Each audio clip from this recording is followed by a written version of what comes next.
शिवाय गुरवे नमः। गुरवे सर्वलोकानां भिषजे भवरोगिणां निधये सर्वविद्यानां दक्षिणामूर्तये नमः। यमीश्वरं विना लोके यः कोऽपि च न विद्यते तमीश्वरमहं वन्दे विनायकमहर्निशम्। सरस्वती नमस्तुभ्यं वरदे कामरूपिणि विद्यारम्भं करिष्यामि सिद्धिर्भवतु मे सदा। शारदा शारदाम्भोज वदना वदनाम्बुजे सर्वदा सर्वदा अस्माकं సన్నిధిः సన్నిధిం క్రియాత్. విఘ్నాలు లేకుండా విఘ్నేశ్వరుడు చెప్పాలని దక్షిణామూర్తి బాగా చెప్పింది. కవి హృదయం తెలియాలని, కథల యొక్క కవుల యొక్క హృదయం తెలియాలని నమస్కరిస్తూ శరణిస్తూ చెప్పడానికి ప్రయత్నిస్తున్నా. చిన్నప్పుడు నాన్నగారు శివకథా ప్రపంచంలో తిప్పుతూ అనేక కథలు చెప్పేవారు. ఆ కథలు ఇప్పుడు అందరికీ తెలుస్తున్నవే. మేము అప్పుడు చిన్నవాళ్ళం కాబట్టి మాకు కొత్త వివరించి చెప్పేవాడు ఆ వయసుకు తగ్గట్టుగాను. ఇప్పుడు అందరికీ తెలిసిన కథలే కాబట్టి గుర్తు చేసుకు వెళ్దామని చెప్తున్నాను. ఒకప్పుడు సృష్టి జరుగుతున్నప్పుడు విష్ణుమూర్తి నాభిలోంచి తామరతూడు వచ్చింది. ఆ తామరతూడులోని పద్మం వచ్చింది.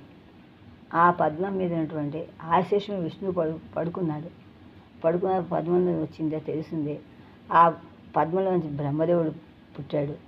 ఆ పుట్టిన బ్రహ్మదేవుడు ఇక్కడ అంతా అటు ఇటు చూశాడు. ఎక్కడేం కనబడలేదు. అటు చూస్తుండగా ఒక ధ్వని వినిపించింది, ఓం అని.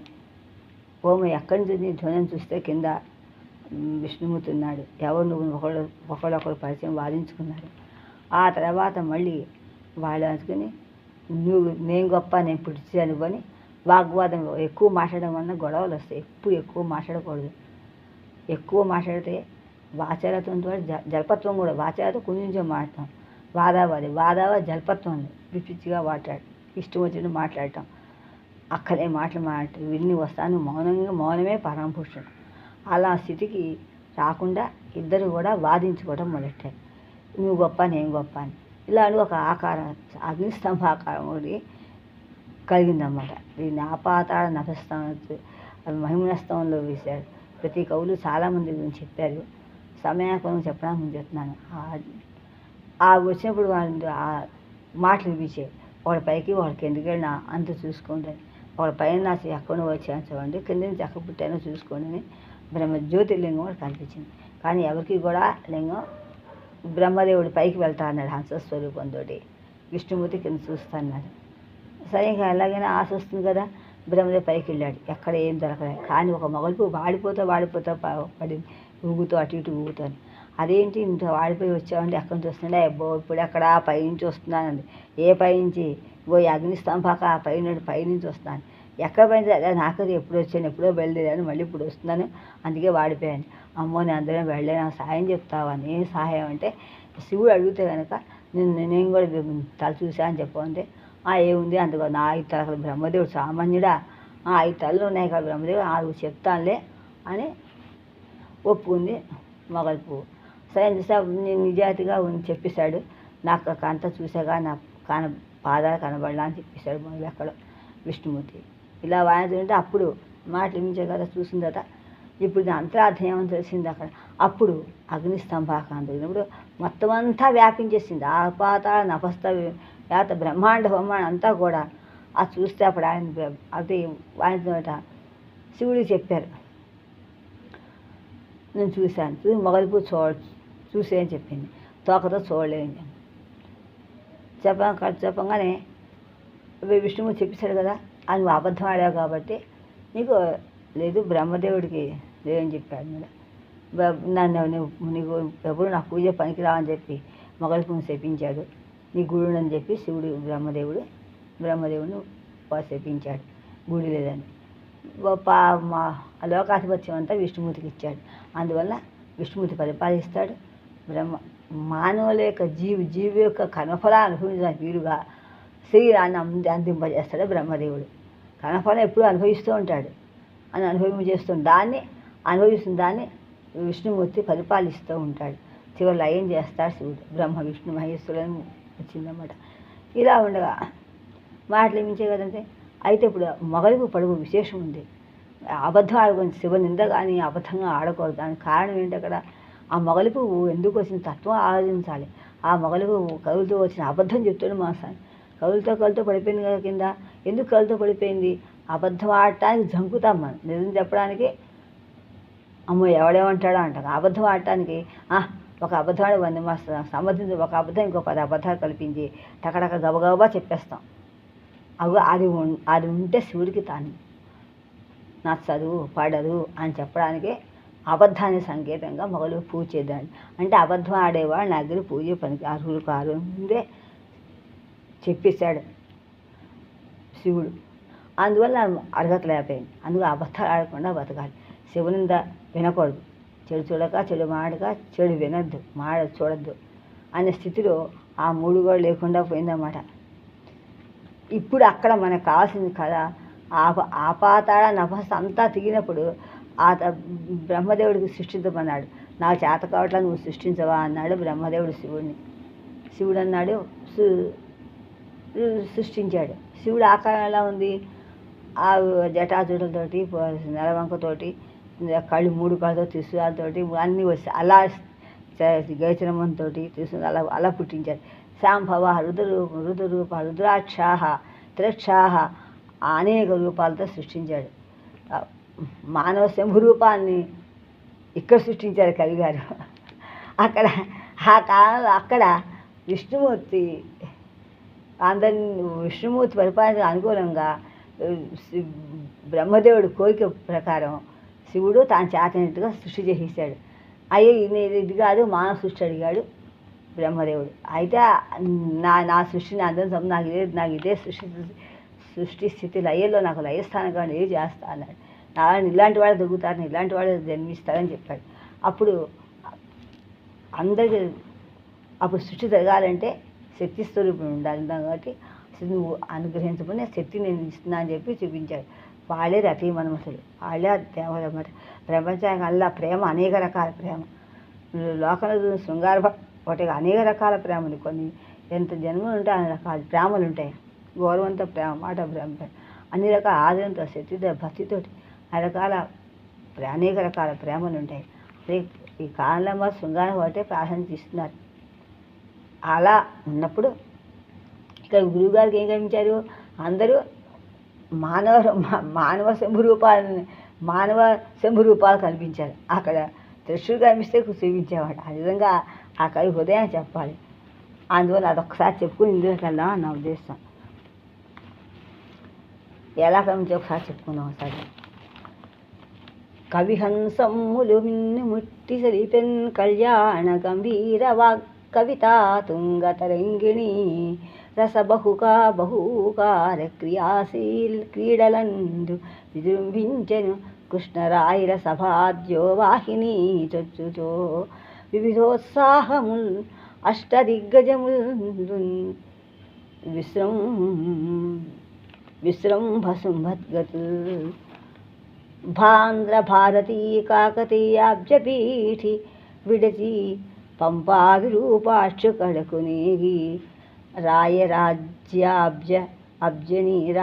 రాజాబ్జని విహారములు సలుపా తుంగభద్రాతరంగిణీ భంగములుగా ఆముక్తమాల్యదా ప్రౌఢం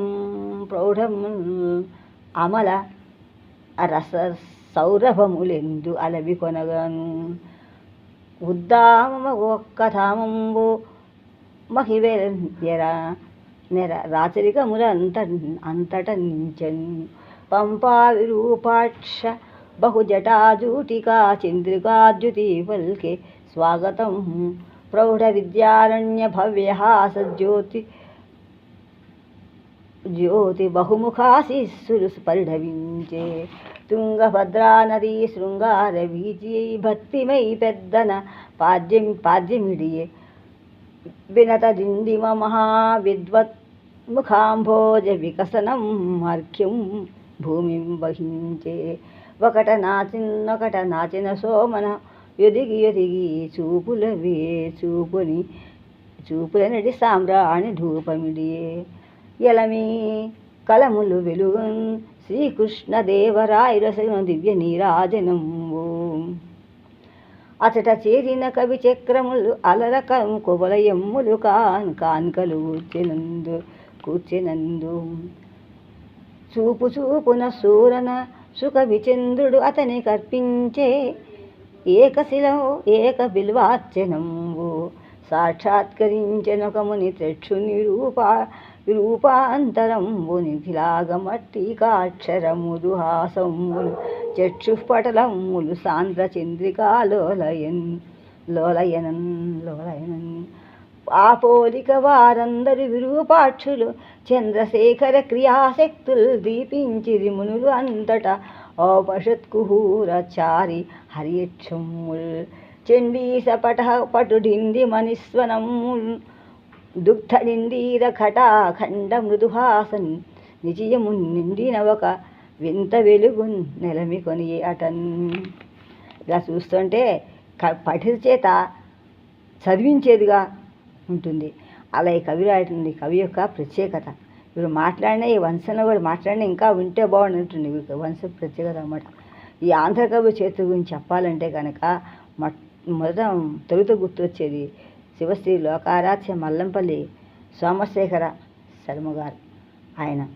ఆ తర్వాత ఆచార్య లక్ష్మీ ఖండవీల్లి వారు, లక్ష్మీల రంజనం గారు, దివాకర వెంకటహరం మొదలగు వారు వాంగ్మయ సంఘాలు చాలా వచ్చాయి. ఇప్పుడు ఇది ఆలోచిస్తుంటే గురుగారిని కొంచెం చెప్పుకొని ముందుకు వెళ్తే బాగుంటుంది. ఎందుకు ఆ గురువుగారి యొక్క శివత్వం తెలిస్తే కానీ మనకి అర్థం కాదు అని నాకు అనిపించింది. గురువుగారు అద్వైత మతం అందరి మతాలని కొలుసు కానీ అన్ని దేవుళ్ళని ఇష్టలింగంలో చూస్తారు. చూసిన తర్వాత మళ్ళీ ఏ మతాన్ని అగౌరవపరుస్తుంది చూసిన ఎలాంటి స్థితి అద్వైత స్థితిలో ఉంది అది ఒకసారి మనం చెప్పుకుని ముందుకెళ్తే బాగుంటుంది.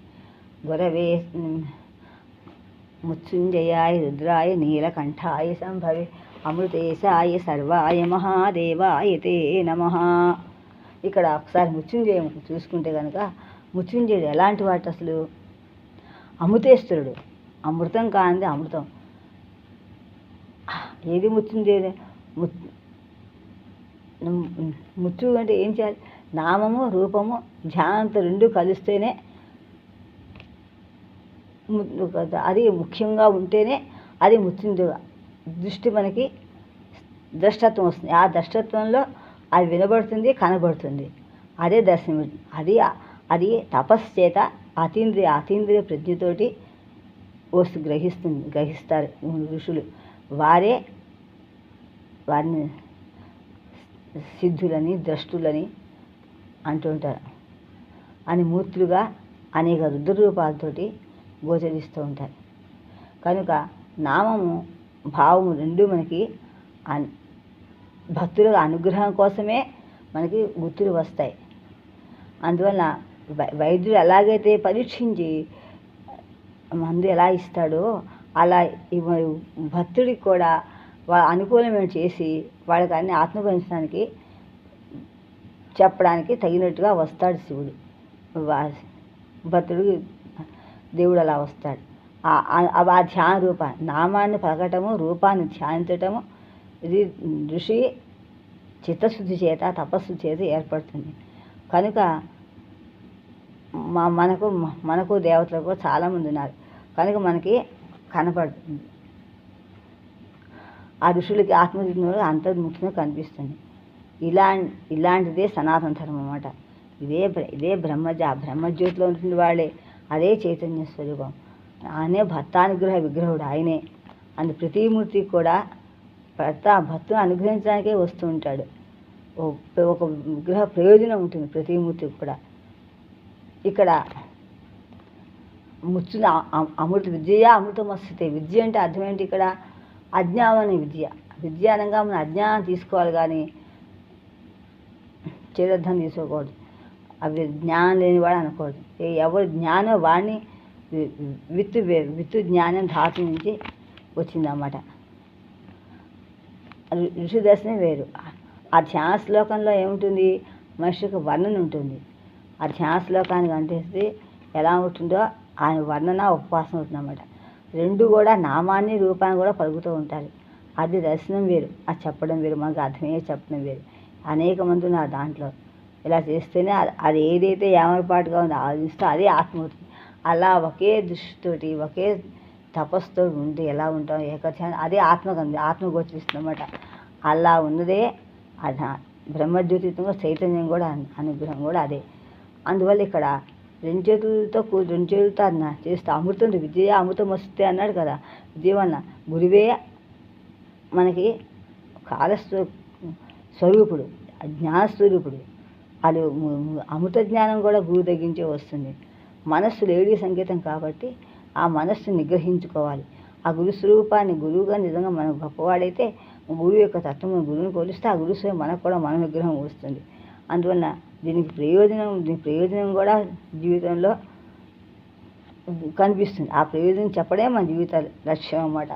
లక్ష్యాన్ని సాధించడం కోసం పుట్టాం అన్న అమంత్రం అక్షరం నాస్తి. ప్రతి చోట ఆ అక్షరం ఏం మాట్లాడినా అక్షరం తప్ప ఎక్కడ మంత్రం తప్ప ఏ అక్షరమా అందులో మంత్రస్వరూపం మనకు కనిపిస్తుంది. అందువలన ఇలా ఆలోచిస్తే కనుక మహాభారతం కూడా ఈ విషయాన్నే చెప్పాడు.